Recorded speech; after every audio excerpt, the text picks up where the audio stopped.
आप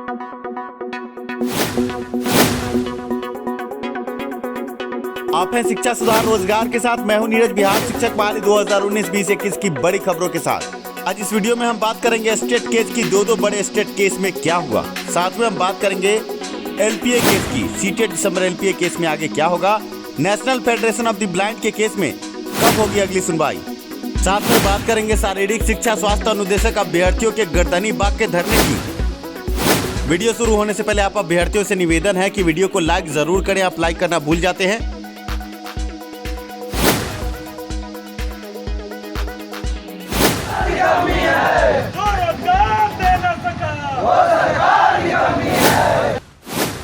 सबसे पहले हम बात करेंगे स्टेट केस की। स्टेट दो बड़े केस आज पटना हाई कोर्ट में सुनवाई पर सुनवाई क्या हो पाई, ये सवाल हर अभ्यर्थी के जहन में और अभ्यर्थियों का लगातार फोन कॉल शिक्षा सुधार रोजगार के ऑफिस में। ऐसे में आप अभ्यर्थियों को बड़ी जानकारी दे दें। आज पटना हाई कोर्ट में अनिल कुमार उपाध्याय और जस्टिस अमीनुल्लाह की बेंच में दो बड़े केस CWJC 8278 और CWJC 8520, ये दो बड़े केस आज हाई कोर्ट के लिस्ट पर थे, पर सुनवाई टली है।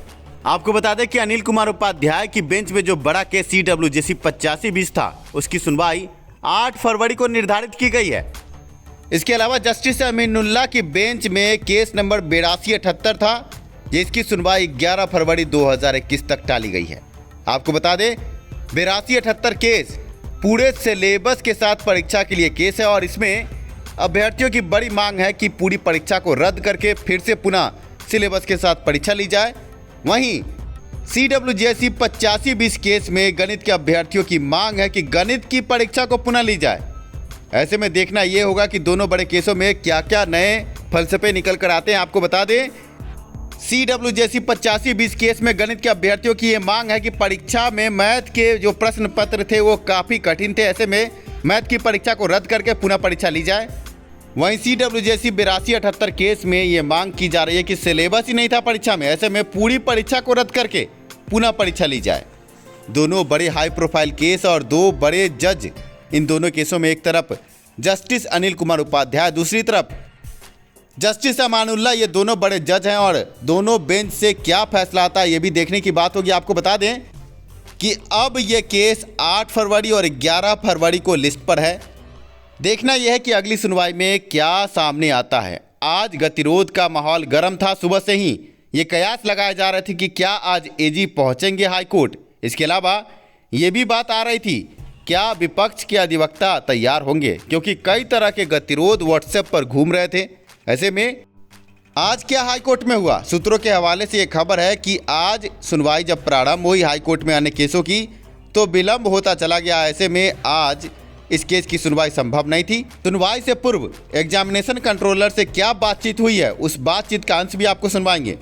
परीक्षा नियंत्रक का साफ तौर से कहना था कि AG तैयार हैं और आगे सुनवाई की जो प्रक्रिया है बढ़ेगी और देखना यह है कि हाई कोर्ट में क्या होता है। उन्होंने साफ तौर से ये कहा कि हम कोर्ट नहीं है, आगे कोर्ट क्या करता है ये कोर्ट पर निर्भर करता है। आइए आपको पहले बातचीत का अंश सुनवाते हैं, परीक्षा नियंत्रक ने क्या कहा। हेलो, प्रणाम सर। बोलिए सर STT कैंडिडेट बोल रहे हैं सर। जी सर, आज AG साहब कोर्ट में उपस्थित होंगे कि नहीं सर? उपस्थित तो होंगे, नहीं होने का कोई सवाल नहीं है। अच्छा आज सर क्या लगता है कि कुछ आ जाएगा फैसला सर? हम कोर्ट हैं, हम क्या बताएंगे हमारे। अच्छा ठीक है, जज ना बताएगा क्या आएगा नहीं आएगा।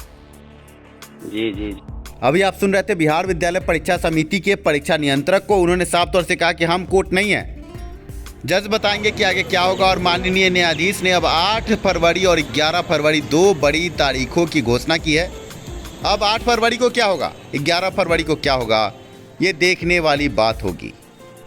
ऐसे में आपको यह भी जानना चाहिए कि बिहार विद्यालय परीक्षा समिति हाईकोर्ट फैसले के बाद रिजल्ट की बात करती है। अगर रिजल्ट प्रकाशित करने का ऑर्डर आया तो बिहार विद्यालय परीक्षा समिति के लिए मुसीबत का सबब बन सकता है, क्योंकि बिहार विद्यालय परीक्षा समिति नॉर्मलाइजेशन की बात करती है। सभी अभ्यर्थी ये कह रहे हैं कि उनका प्रश्न पत्र बहुत ही कठिन था। ऐसे में नॉर्मलाइजेशन में किसको ज़्यादा किसको कम अंक दिया जाएगा, ये बिहार विद्यालय परीक्षा समिति अभी तक साफ नहीं कर रही है। अब आगे अगर नॉर्मलाइजेशन में किसी प्रकार की त्रुटि होती है तो फिर अभ्यर्थी पटना हाईकोर्ट पहुंचेंगे। बड़ा सवाल यह है कि सिलेबस के साथ ये परीक्षा क्यों नहीं हुई। ये देखने, सोचने और समझने वाली बात है। अब आगे हम बात करेंगे एलपीए केस की। पटना हाईकोर्ट में सीटेट दिसंबर अभ्यर्थियों का एलपीए केस जोरों पर है। जल्द ही आपको सुनवाई भी देखने को मिलेगी। ऐसे में ठग सक्रिय हैं। अभ्यर्थी से 500 हजार रुपए एलपीए केस और पीआईएल केस के नाम पर ठगी हो रही है। आप अभ्यर्थियों से निवेदन है कि किसी को भी 1 रुपये नहीं दे। शिक्षा सुधार रोजगार ने आपके केस को आगे बढ़ा दिया है। जल्द ही पटना हाईकोर्ट में बड़ी सुनवाई होने वाली है। डबल बेंच का केस अब आगे क्या मोड़ लेता है, ये देखने वाली बात होगी। पर आप अभ्यर्थियों से केस के नाम पर जो ठगी हो रही है, इससे आपको बचना चाहिए। किसी को भी पैसा देने की कोई ज़रूरत नहीं है। हाईकोर्ट पटना में अधिवक्ताओं को जो फीस देना था, वो फीस दिया जा चुका है। शिक्षा सुधार रोजगार हर पहल को कर रहा है जिससे आप अभ्यर्थियों को जीत मिले, आप अभ्यर्थियों को सही राह दिखाया जाए। पर अभी कुछ लोगों द्वारा चंदा चोरी की जा रही है। आप अभ्यर्थियों से पैसा उगाही की जा रही है। आप अभ्यर्थियों से हम कहेंगे सावधानी बरतें। कहीं कोई पैसा देने की ज़रूरत नहीं है। केस पटना हाईकोर्ट में दाखिल हो चुका है। जल्दी सुनवाई होने वाली है। ऐसे में पैसा क्यों मांगा जा रहा है, ये बड़ा सवाल है। आप अभ्यर्थियों से जो भी पैसा मांग रहे हैं, आप पूछें कि पैसे का आगे क्या होगा। एक तो सीटेट दिसंबर अभ्यर्थियों के साथ इतना बड़ा धोखा हुआ, अभ्यर्थी कहीं के नहीं है। और अब जब शिक्षा सुधार रोजगार अपने बदौलत सभी कार्यों को आगे ले जा रहा है, कहीं कोई गतिरोध नहीं है, तो फिर ये पैसे की राजनीति क्यों।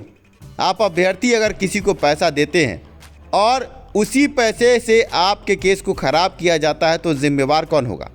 आप अभ्यर्थियों को बता दें कि पिछली सुनवाई में जो केस डिसमिस हुआ है, उसमें जानबूझकर आप अभ्यर्थियों से पैसा लेकर ऐसे वकील को खड़ा किया गया जिनका नाम वाईबी गिरी था, जो इससे पूर्व के केस में कट ऑफ डेट की चर्चा कर चुके थे। और इस कारण अंतिम सुनवाई में हमने उन्हें बाहर रखा केस से। पर कुछ अभ्यर्थियों द्वारा जबरन अधिवक्ता को खड़ा किया गया।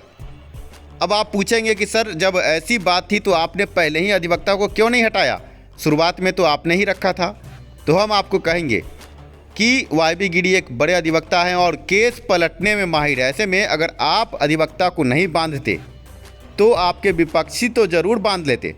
हमने वाईबी गिरी को इसलिए रखा था कि हम बस अधिवक्ता को बांधना चाहते थे कि वो विपक्ष से खड़ा ना हो।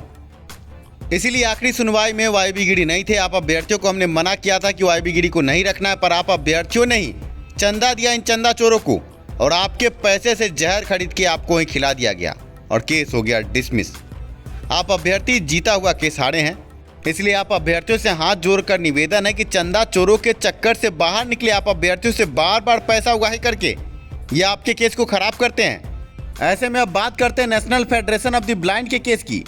ये बात इसलिए ज़रूरी है कि आप अभ्यर्थियों को ये जानना चाहिए कि शिक्षा सुधार रोजगार ने पहले national federation of the blind के साथ ही जो पीआईएल का केस हुआ था, उसी में यह मुद्दा रखने की बात की थी कि सीटेट दिसंबर अभ्यर्थियों को भी मौका दिया जाए, क्योंकि बहुत सारे ऐसे दिव्यांग भाई बहन हैं जो सीटेट दिसंबर अभ्यर्थी हैं और उन्होंने आवेदन कर रखा है national federation of the blind के निःशक्तता न्यायालय के केस के सुनवाई के बाद। आप सभी उस केस को जानते हैं। 15 दिन का अतिरिक्त समय दिव्यांग भाई बहनों को दिया गया था और वो एक मजबूत आधार था आपके लिए। शुरू से ही हम ये कह रहे थे कि national federation of the blind के साथ सीटेट दिसंबर अभ्यर्थियों का केस चलेगा, पर आप अभ्यर्थियों को कुछ अभ्यर्थियों द्वारा बरगलाया गया, गलत तरीके से केस आगे बढ़ाया गया, आगे आपको मुंह की खानी पड़ी।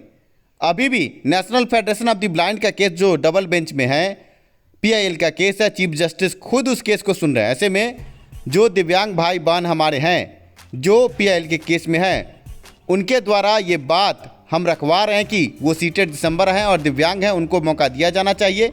और जैसे ही चीफ जस्टिस के बेंच में अगर उनको मौका देने की बात साफ होती है, तो कहीं ना कहीं सीटेट दिसंबर अभ्यर्थियों के लिए ये एक बड़ा मौका होगा।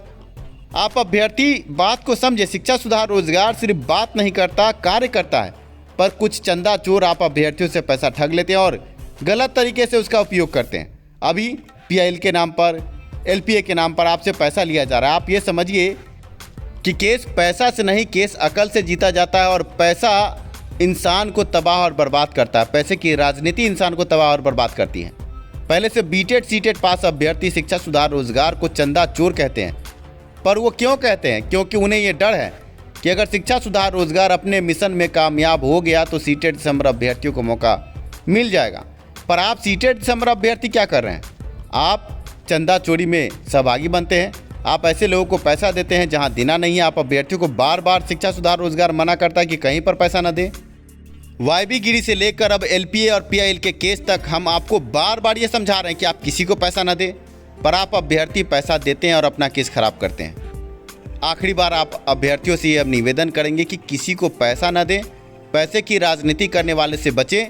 पहले से बीटेड सीटेड पास अभ्यर्थी तो चंदा चोर कहेंगे ही, क्योंकि वो जानते हैं कि नीरज क्या है, शिक्षा सुधार रोजगार क्या है। पर मैं सीटेड बीटेड पास अभ्यर्थी भाई बहनों से ये कहना चाहूँगा कि अगर वो सीटेड बीटेड पास ना होकर दिसंबर सीटेड पास होते तो क्या वो अपनी लड़ाई छोड़ देते?